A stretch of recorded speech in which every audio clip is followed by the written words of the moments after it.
네, 오늘도 성경 파노라마에 함께 하시는 우리 성도님들을 환영하고 축복합니다.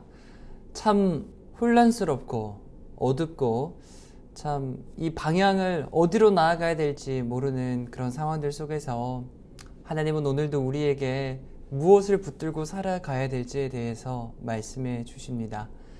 베드로전서 말씀을 오늘 묵상할 것인데요. 이 말씀을 통해서 우리가 붙들고 나아가야 될 그 목적지를 다시 한 번 더 마음에 새기고 이 말씀으로 우리의 마음을 붙잡는 시간이 되기를 소망합니다.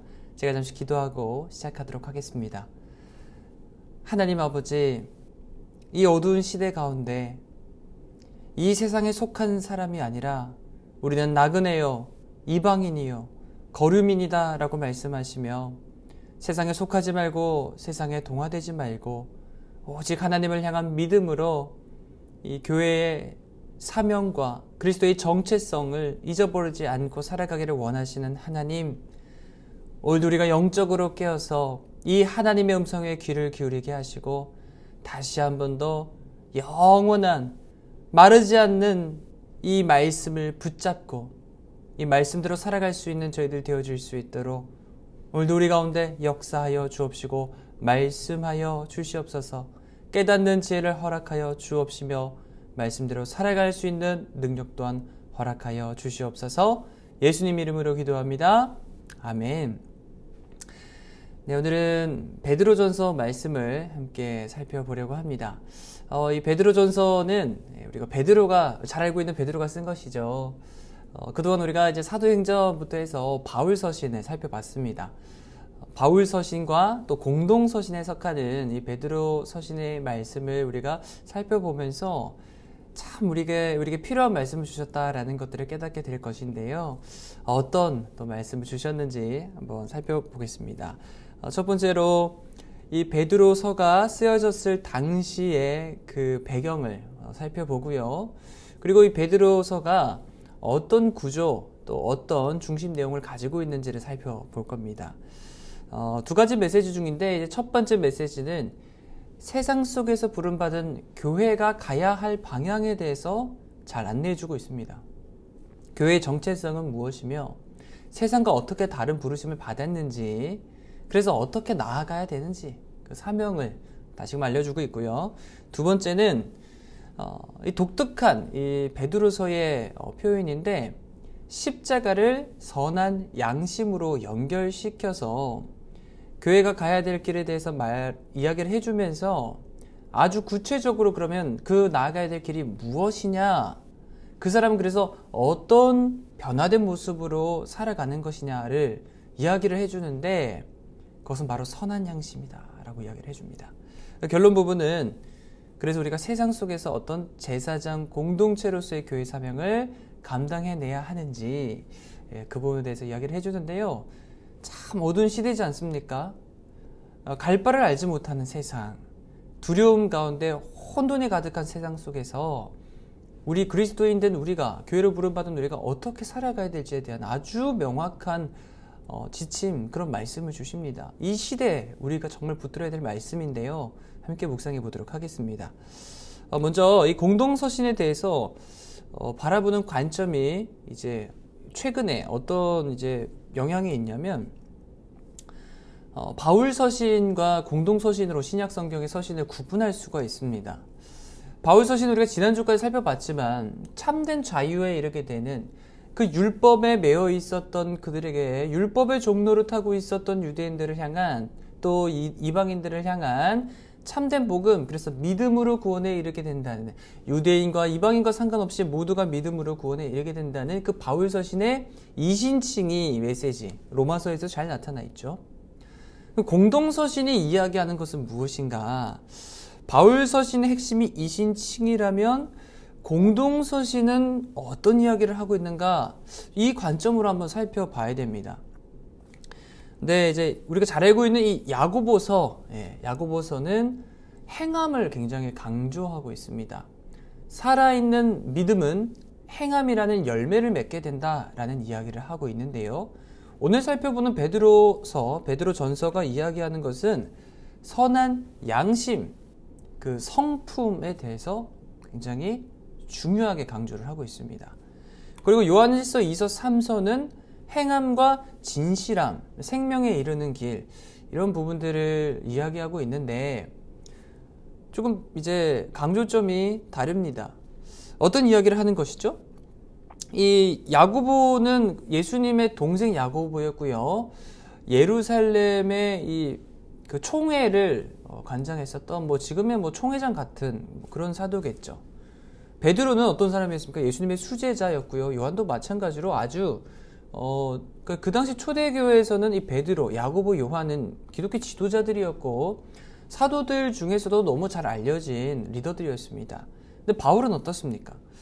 바울은 자신의 사도됨을 변증을 해야 되고 변호를 해야 될 만큼 사도로 부름받았다는 이 과정 자체가 굉장히 자신 스스로 주관적 경험을 통해서 부름을 받았다 보니 다른 사람들이 봤을 때 이 베드로, 야고보, 요한과 같은 이런 모습들과는 좀 다른 부분이 있는 거죠. 물론 야고보는 이제 제자가 아니기 때문에 기독교 지도자로서 사명을 감당했지만 다른 사도인 베드로와 요한은 아주 인정받는 사도들이었다는 것입니다. 바울은 그렇지 않았죠. 그렇다 보니 지금은 사실 이신칭의라는 이 교리가 굉장히 세계적으로나 신학적으로나 너무나도 이 개신교의 중요한 부분 아니겠습니까? 루터가 종교개혁을 그렇게 또 했고요. 믿음으로 구원을 받는다라는 이 진리는 누구나 다 지금 이제 알고 있죠. 그것을 믿고 있습니다. 이것은 불변의 진리입니다. 근데 그 당시 초대교회의 성도들은 이 이신칭이라는 교리와 또 그 참된 믿음이 어떻게 행함으로, 진실함으로, 선한 양심으로 나타나야 되는지에 대한 다른 사도들의 서신들을 함께 받아왔고 가르침을 받았다라는 것이 이런 균형이 있었다는 겁니다. 근데 지금은 어떻습니까? 지금은 이런 야고보서라든지 베드로서, 요한서라든지 이런 부분들의 교훈과 가르침이 그렇게 잘 부각되지 않고 또 이 가르침에 대해서 잘 이해하지 못하고 오직 믿음으로만 여기에 너무 초점이 맞춰져 있는 것이 지금의 이제 모습이라는 겁니다. 균형감이 상실되어 있는 모습이라는 것이죠.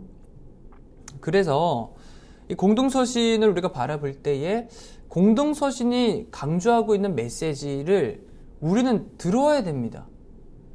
야고보서의 내용과 베드로서의 내용을 우리가 알지 못하면 자꾸만 그 믿음으로만 구원을 받는다는 그 교리, 그러니까 여러 수많은 진리와 복음과 교리들 중에 이것 하나만을 붙잡고 그러면서 나는 믿음으로 구원을 받기 때문에 내가 변하지 않는 나의 모습을 당연시 여기고 변화되지 않는 그 모습을 가지고도 어떤 회개도 없이 나는 구원받은 성도다, 나는 믿음으로 구원받은 성도다라는 생각만을 가지고 신앙생활을 하고 있는 것은 잘못된 것이라는 거죠.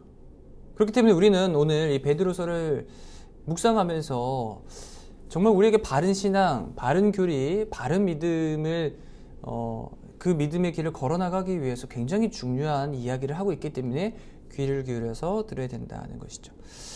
먼저 베드로전서의 이런 배경과 또 저작에 대해서 살펴보면요.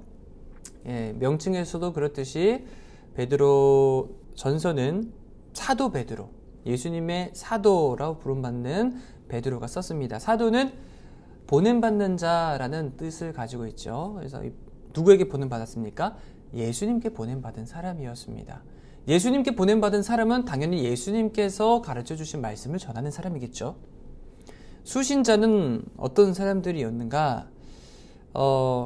에베소서라든지 갈라디아서, 고린도전서, 로마서, 로마에 있는 교회, 고린도 교회, 에베소 교회, 그 특정 교회들이 있었습니다. 그렇기 때문에 그 서신서들의 특징이 무엇입니까? 그 고린도 교회에서 일어나고 있었던 문제, 갈라디아 교회에서 일어나고 있었던 문제, 또 잘못된 종말론을 가지고 신앙생활하고 있었던 데살로니가 교회를 향한 그 문제, 그 상황들이 다 있기 때문에 그 교회의 상황과 관련된 내용들이 바울 서신에 많이들 들어가 있다면 이 베드로서는 어떻습니까? 공동서신이라고 말을 하는데요. 그 지역을 향한 어떤 특정 교회가 아닙니다. 그 당시 같은 시대적인 환경과 상황을 공유하면서 살아가고 있었던 믿음의 사람들에게 주고자 하는 메시지가 담겨 있습니다. 그래서 어떤 상황이었느냐, 로마 그 황제가 로마에 엄청난 대화재가 일어났을 때 그 화재의 원인을 누구에게 이제 뒤집어 씌웠냐면 기독교인에게 뒤집어 씌우고 엄청난 박해, 역사적 박해가 있었죠. 그래서 이 베드로서를 읽는 그 초대 당시 그 수신자들은 세상에 말로 다 할 수 없는 핍박을 받고 있었던 사람들이었습니다. 그냥 신앙생활을 하고 있다는 것 자체, 그 하나 때문에 엄청난 핍박을 받으면서 살아가고 있었던 사람들이었다는 것이죠. 그래서 그 상황 속에서, 그 세상 속에서 믿음을 저버리는 사람들도 많이 있었을 것이고, 또 믿음을 가지고 살아가는 것이 일반 평범한 사람들과 너무 다른 삶이잖아요. 그들을 향해서 베드로는 말씀을 전해야 됐던 겁니다. 오늘날에도 이런 어두운 시대 가운데, 세상 가운데 보이는 핍박은 없습니다. 그러나 보이지 않는 핍박이 있고요. 또 그 세상의 중심에서 믿음을 가지고 살아가는 것은 만만치가 않습니다. 우리의 삶이 그렇습니다. 그러나 정말 이 만만치 않은 그런 믿음의 삶을 어떻게 살아가야 되는가? 혼돈이 오고 시험이 오고 박해가 오고 어려움이 오는 이것이, 이 베드로 사도는 믿음을 가지고 살아가는 사람들에게는 당연한 것이다. 오히려 그 박해가 있다라는 것은 참된 믿음의 삶을 살아가고 있는 증거다라는 이야기를 하는 거예요.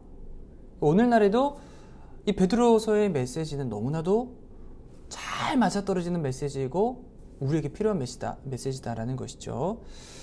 또한 이제 아까도 말씀드렸듯이 어떤 특정 교회가 아니라 박해와 핍박으로 흩어져서 살아가고 있는 많은 사람들이 있었습니다. 그래서 흩어져 있는 성도들에게 읽혀져야 되는 서신이었습니다. 1장 1절에 예수 그리스도의 사도 베드로는 본도, 갈라디아, 갑바도기아, 아시아와 비두니아에 흩어진 나그네 된 사람들에게 편지하노니 라고 이야기를 합니다. 이 지역들이 이제 이 아나톨리안 반도라고 해서 이 지역들에 흩어져서 살고 있었던 사람들, 네, 이 지역으로 지금 베드로가 서신을 보냈다는 것이죠. 여기는 이제 지역별로 빈부격차가 굉장히 심했었고요. 또 행정적으로는 로마의 영향 아래에 있었고, 또 문화적으로는 그리스 철학의 그리스 문화가 아주 많이 이렇게 퍼져 있었던 상황이었습니다. 그곳 가운데서 핍박으로 인하여 흩어져 살고 있었던, 또 그 핍박을 피해서 믿음을 지키고 있었던 수많은 지하교회 성도들도 다 이 갑바도기아라든지 이런 초대교회 시대에 얼마나 많이 있었습니까? 그들에게 위로의 메시지가 필요했겠죠. 그리고 그 세상 속에서 어떻게 믿음을 지켜야 되는지에 대해서 아주 필요한 이야기를 하고 있습니다. 어떤 이야기를 했을까요? 구절을 살펴보시면, 그래서 1장 1절부터는 이제 서론이고 2장까지에 대해서 이 세상과, 그리고 그 세상 속에서 제사장의 사명자로 부름받은 교회의 정체성에 대해서 먼저 이야기를 합니다. 그래서 세상에 속하지 않고 세상에 구별된 삶을 살아야 된다라는 것을 이야기하는 것이죠. 1장 1절에서 2장 10절까지는 제사장 교회, 그래서 대제사장이신 예수 그리스도의 모습을 그래서 따라가야 하는 교회의 존재 목적에 대해서 이야기를 하고 있는 것이고요. 2장 11절, 3장 22절까지는 그래서 그 예수 그리스도를 따르는 길에서는 예수님을 닮은 선한 양심이 나타나야 된다. 그래서 십자가와 이 선한 양심을 연결시켜서 이야기하고 있는 부분이 베드로전서의 특징입니다. 그리고 이제 그 세상은 이제 종말이 오게 될 것인데, 그때까지 교회가 어떤 모습으로 사명을 감당해야 되는지를 이제 결론으로 말을 하고 마무리 짓게 되는데, 그 당시 초대교회의 상황을 생각하고 또 그 필요한 메시지를 베드로가 이렇게 전했구나, 그래서 이런 흐름으로 지금 베드로서가 쓰여졌구나라는 큰 흐름을 먼저 이해를 하시고 베드로서를 읽어보시면 아주 더 많이 깊이 있게 깨닫게 될 것입니다.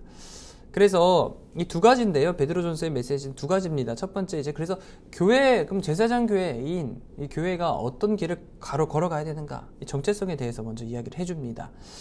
베드로전서 1장 2절에 택하심을 입은이라고 이야기를 하고 있는데요. 베드로는 이 교회는 어떤 공동체인가? 교회의 정체성이 무엇인가? 가장 먼저 이야기하는 것은 무엇이죠? 택함 받은 공동체다라는 것을 이야기합니다. 그래서 소속이 중요한데 그리스도께서 택한, 그래서 세상 속에서 불러낸, 따로 빼낸 자들의 무리가 교회다라는 것을 강조하고 있는 것이죠. 그래서 세상은 기존에 수많은 어떤 세상에 많은 기관과 공동체와 조직이 있을 것이지만 그 공동체, 기관, 조직과는 완전히 차별화된 방향성을 가지고 있고 목적을 가지고 있고 사명을 가지고 있는 존재다라는 것을 이야기하는 것이죠. 이것이 가장 이제 이 베드로서가 이야기하는 핵심 이야기 중에 하나인데 교회의 정체성은 따로 택함을 받아서 구별된 공동체다. 그래서 1장 15절 말씀에 무슨 이야기를 합니까? 하나님을 닮은 공동체, 너희를 부르신 거룩한 이처럼 너희도 모든 행실에 거룩한 자가 되라. 교회의 두 번째 정체성은 하나님을 닮아가는 공동체.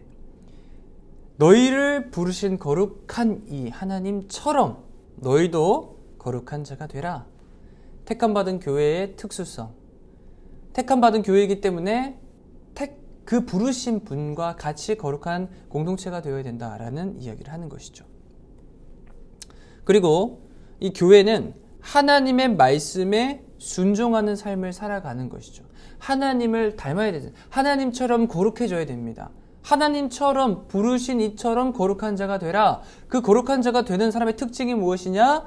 말씀에 순종하는 사람. 곧 하나님의 미리 아심을 따라 거룩하게 하심으로 순종함과 순종하는 삶으로 거룩하게 되어진다는 것을 이야기하는 것이죠. 이것이 베드로가 이야기한 교회의 정체성이었습니다. 그래서 정리를 하게 되자면 성부 하나님의 계획과 뜻에 따라서 성부, 성자, 성령 하나님, 삼위 하나님이 있는데 그 성부 하나님의 계획에 따라서 성령 하나님의 거룩하심으로 말미암아 성령 하나님이 주시는 능력으로 말미암아 예수 그리스도의 그 십자가의 길을 순종함으로 이르게 된다. 하나님의 계획하심. 하나님이 미리 아시고 택하셨다 그랬잖아요. 하나님이 부르셨습니다. 그래서 세상에서부터 불러냄을 받아서 따로 구별되어지게 되는데 이 부름받은 교회는 성령 하나님의 능력으로 말미암아 거룩하게 되었고 그래서 예수 그리스도의 십자가의 길을 순종하는 그 길 가운데로 이르게 된다라는 이야기를 하는 것이죠. 이것이 이제 교회가 가야 될 방향성이다. 그래서 삼위 하나님이 결국 우리를 그리스도께로 그리스도 안에서 순종하게 하신다는 거예요. 그래서 이것은 이 순종의 주도권이 누군가에게 있습니까? 하나님이 택하시지 않으셨고 부르시지 않으셨고 구별하지 않으셨다면 이게 시작되지도 않았죠. 그리고 성령 하나님으로 말미암아 거룩하게 되지 않았다면 순종할 수가 없습니다. 예수 그리스도를 닮아가는 것, 이 순종의 주도권은 우리에게 있는 것이 아니라 하나님께 있다라는 것을 이야기하고 있다. 그래서 하나님께서 만들어 가신다라는 이야기를 하고 있습니다. 바울 서신의 강조점과 또 다른 측면을 이야기하고 있는 거예요. 물론 이것은 다른 이야기가 아닙니다. 믿음으로 구원받는다는 것에 대해서는 여기에 대해서 다른 점은 없습니다.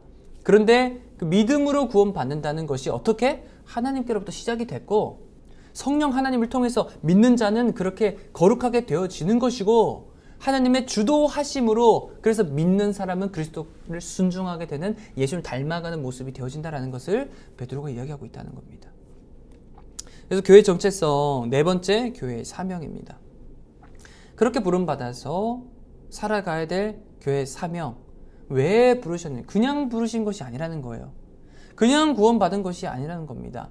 그냥 나 혼자 잘 믿고 천국 가기 위한 복음이 아니라는 거예요. 부르심의 목적이 있다는 겁니다. 그 부르심의 목적에 대해서 베드로전서 2장 9절에 정말 잘 정리해서 잘 아는 말씀인데요. 한번 읽어보겠습니다. 그러나 너희는 택하신 족속이여 왕같은 제사장들이여 거룩한 나라여 그의 소유가 된 백성이니 이는 너희를 어두운 데서 불러내어 그의 기이한 빛에 들어가게 하신 이의 아름다운 덕을 선포하게 하려 하심이라. 그 기이한 빛에 들어가게 하신 이 그 하나님의 아름다운 덕을 선포하게 하시려고 부름받은 낸 택함받은 족속이고 왕같은 제사장이고 거룩한 나라 하나님의 소유된 백성이다 라고 이야기를 하는 거예요. 여러분, 이 신약성경 베드로전서의 이 말씀은요, 어디에 말씀이냐? 바로 출애굽기 19장 5절 6절의 말씀이죠. 세계가 다 내게 속하였나니 너희가 내 말을 잘 듣고 내 언약을 지키면 너희가 모든 민족 중에서 내 소유가 되겠고 너희가 내게 대하여 제사장 나라가 되며 거룩한 백성이 되리라. 여러분, 이 말씀은 어디에서 누가 언제 주신 말씀이죠? 출애굽한 백성, 애굽에 노예된 정체성이었던 이스라엘 백성들을 시내산으로 불러내셔서 십계명 율법의 말씀을 주실 때 이 출애굽기 19장의 말씀을 통해서 시내산 언약이라고 하죠. 하나님께서 언약하신 말씀이에요. 하나님의 거룩한 백성을 삼으시겠다는 그 중요한 언약, 이 구약 성경의 핵심이 되는 그 언약의 말씀이 이 말씀이었죠. 그래서 이스라엘을 하나님께서 노예된 그 자리에서 불러내신 이유는, 구원해 내신 이유는 이 사명을 감당하게 하시려 제사장 나라로 감당하도록 하시기 위해서 부르셨다는 겁니다. 이스라엘 백성들만 구원하려고 부르신 게 아니라는 거예요. 너희를 부른 목적이 있다라고 이야기를 해주시는 거죠.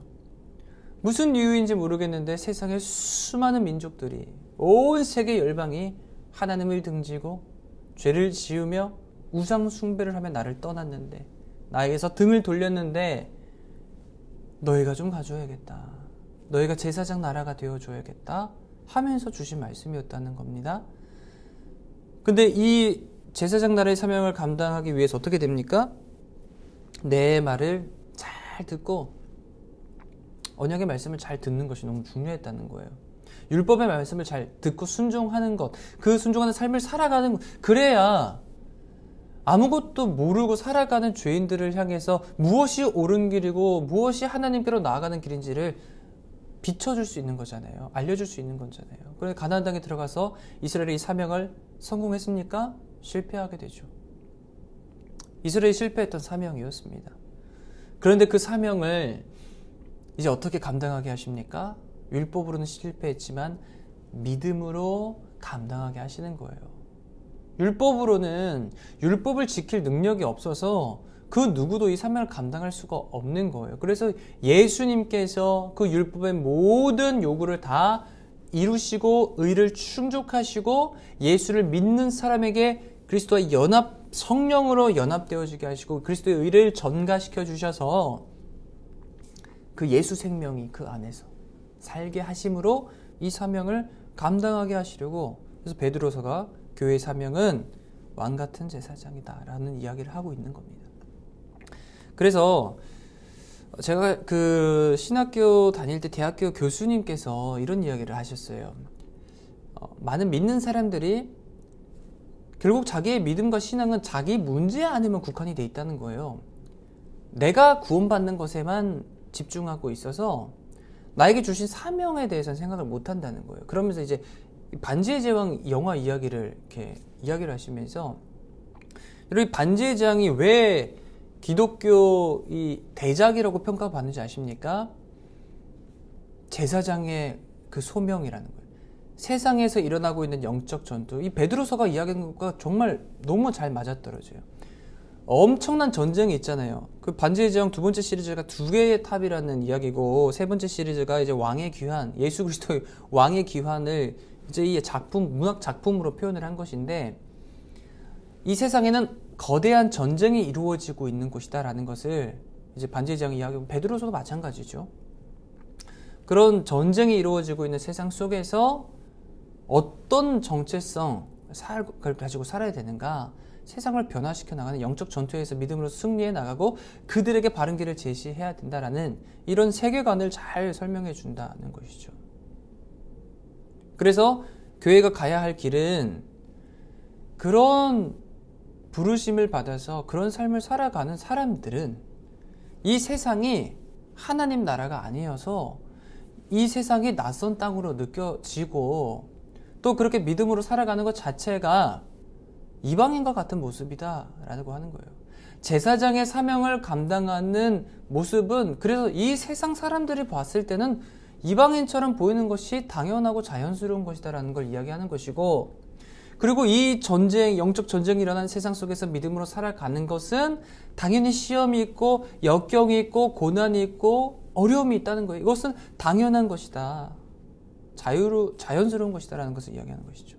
그래서 베드로전서에는 거류민, 나그네라는 표현이 굉장히 많이 등장합니다.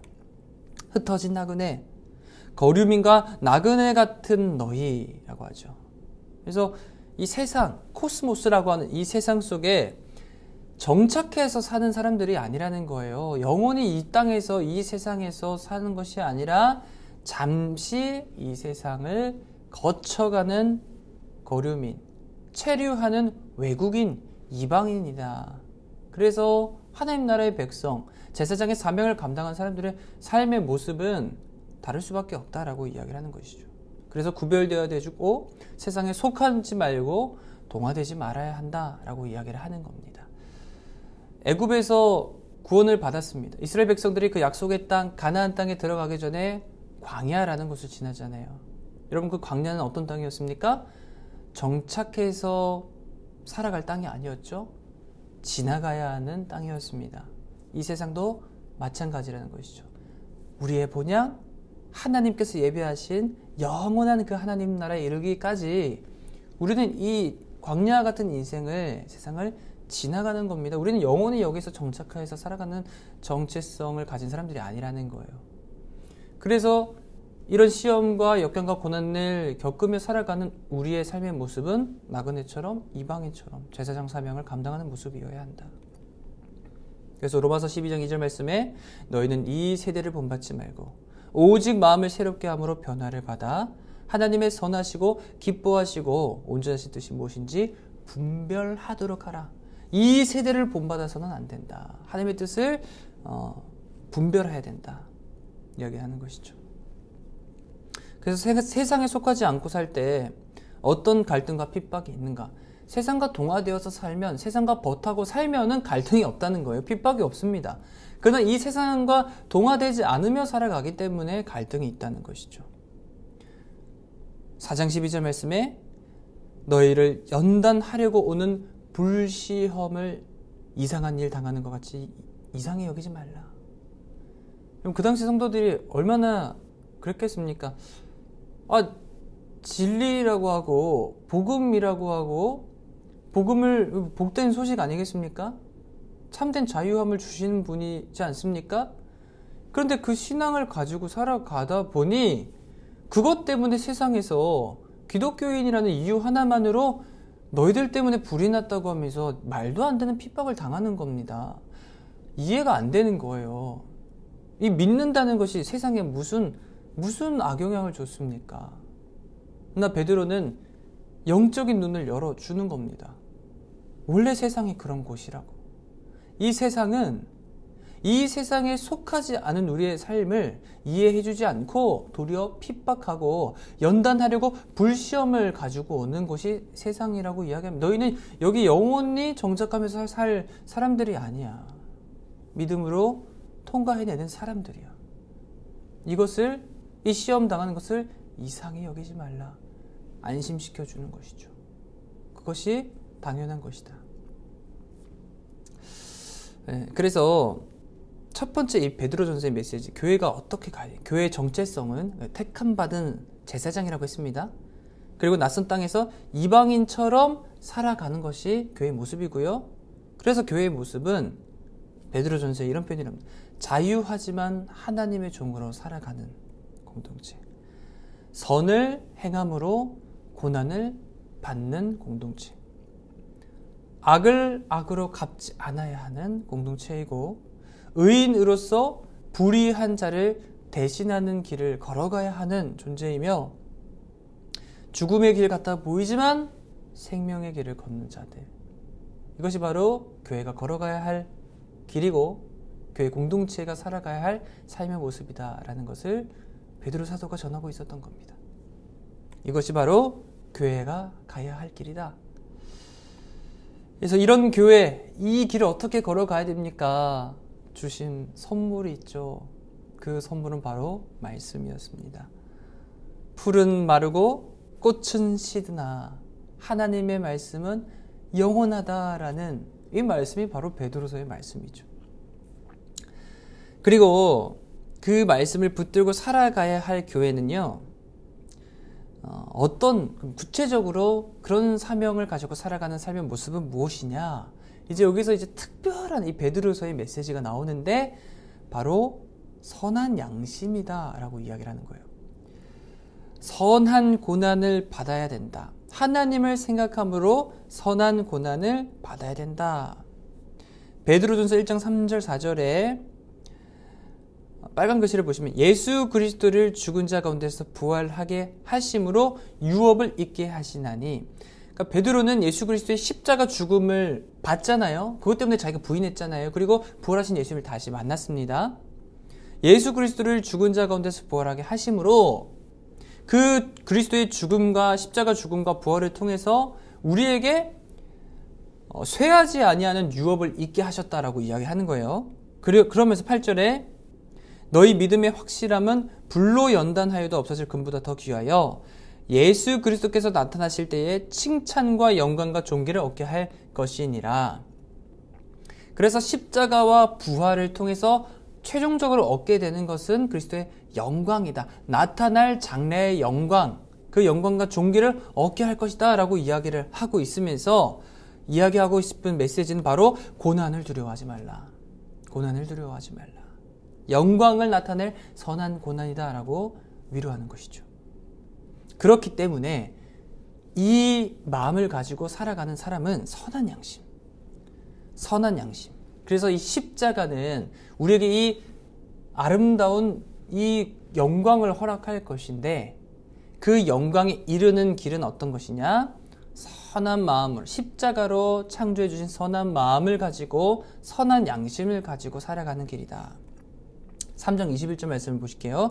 물은 예수 그리스도의 부활하심으로 말미암아 이제 너희를 구원하는 표니, 이제 세례를 설명하는데요. 곧 세례라. 육체의 더러운 것을 제하여 버림이 아니요 오직 선한 양심이 하나님을 향하여 찾아가는 것이라. 세례를 통해서, 세례는 이제 물세례, 수장을 뜻하잖아요. 온 몸이 물에 들어갔다가 장사 지낸 바 되었다가 죽음과 부활을 이야기하는 겁니다. 새로워진 사람은 새로운 양심, 그 선한, 새롭게 창조된 선한 양심이 하나님을 향하여 찾아가는 것이기 때문에, 그래서 하나님께로 나아가는 구원의 길에 있어서 우리 안에 새롭게 창조된 것은 바로 선한 양심이다라고 베드로가 이야기하는 거예요. 그러나 온유함과 두려운 마음으로 답변하십시오. 선한 양심을 가지십시오.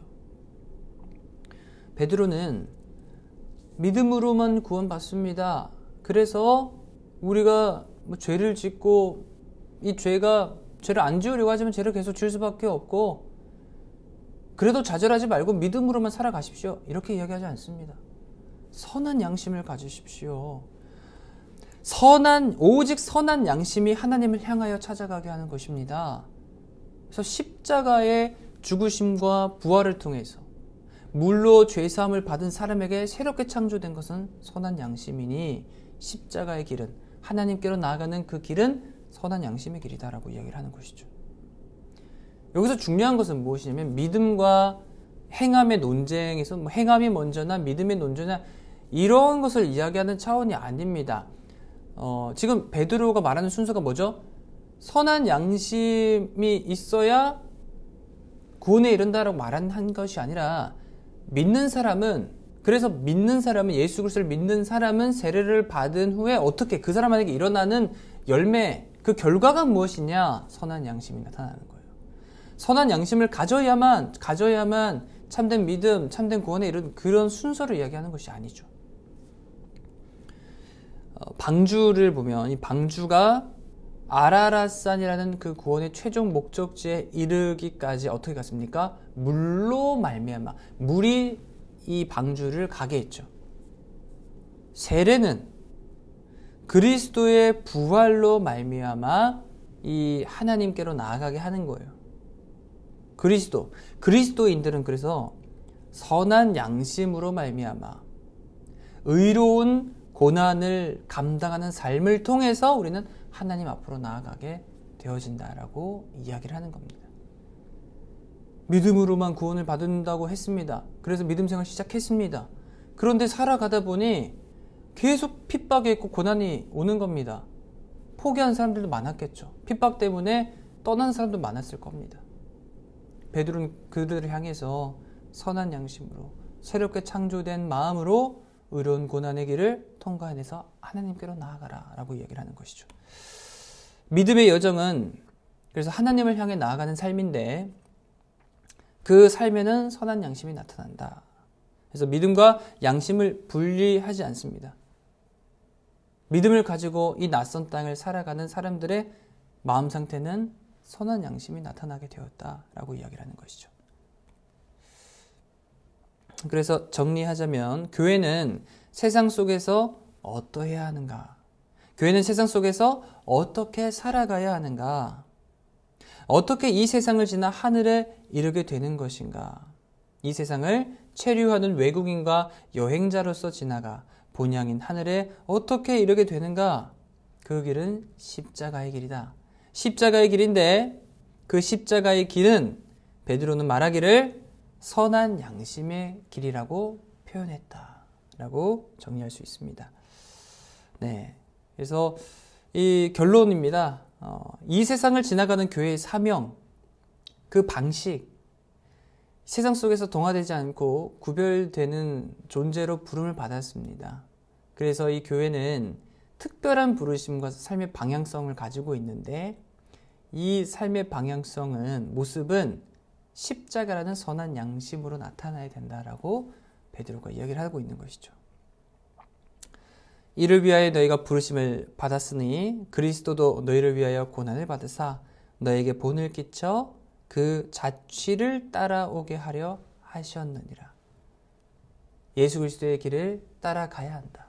자기 십자가를 지고 이 세상 속에서 의로운 고난을 감내하며 믿음을 지키며 창조된 선한 양심을 가지고 그 선한 양심이 나타내는 삶으로 따라가야 된다. 그것을 베드로서가 이야기하고 있는 겁니다. 참 시국이 어렵습니다. 어두운 시대 가운데 혼탁한 세상 가운데 갈 바를 알지 못하고 그래서 어려움 가운데 있는 수많은 이웃들이 얼마나 많습니까? 덩달아 우리의 마음도 참 무겁습니다. 이 시대 가운데서 하나님은 진리의 빛을 우리에게 비춰주십니다. 이 땅은 오래도록 정착하는 땅이 아니다. 거류민이고 나그네 길이며 그 나그네의 삶은 선한 양심을 가지고 물론 핍박과 고난이 다가올 것이지만 그 불시험 당하는 것을 이상하게 여기지 말라. 선한 양심으로 새롭게 창조된 그 마음을 가지고 예수 그리스도의 자취를 따라가자. 그것이 바로 오늘 우리를 향하신 하나님의 마음이고 하나님의 메시지인 줄 믿습니다. 어두운 시대일수록 더 붙들어야 될 것은 말씀밖에 없다는 사실을 다시 한번 깨닫게 되는데요. 이 말씀의 빛이 우리의 마음 가운데 비추어지고 그래서 그 하늘의 영원한 소망이 다시금 우리 안 가운데 충만하게 됨으로 말미암아 넘치도록 풍성하게 채워주시는 은혜와 평강으로 우리 주위에 있는 이 복음이 필요한 자들, 그들에게 복음을 전하는 이 일 끝까지 감당할 수 있는 우리 모두가 되기를 소망합니다. 오늘도 수고 많으셨습니다. 감사합니다.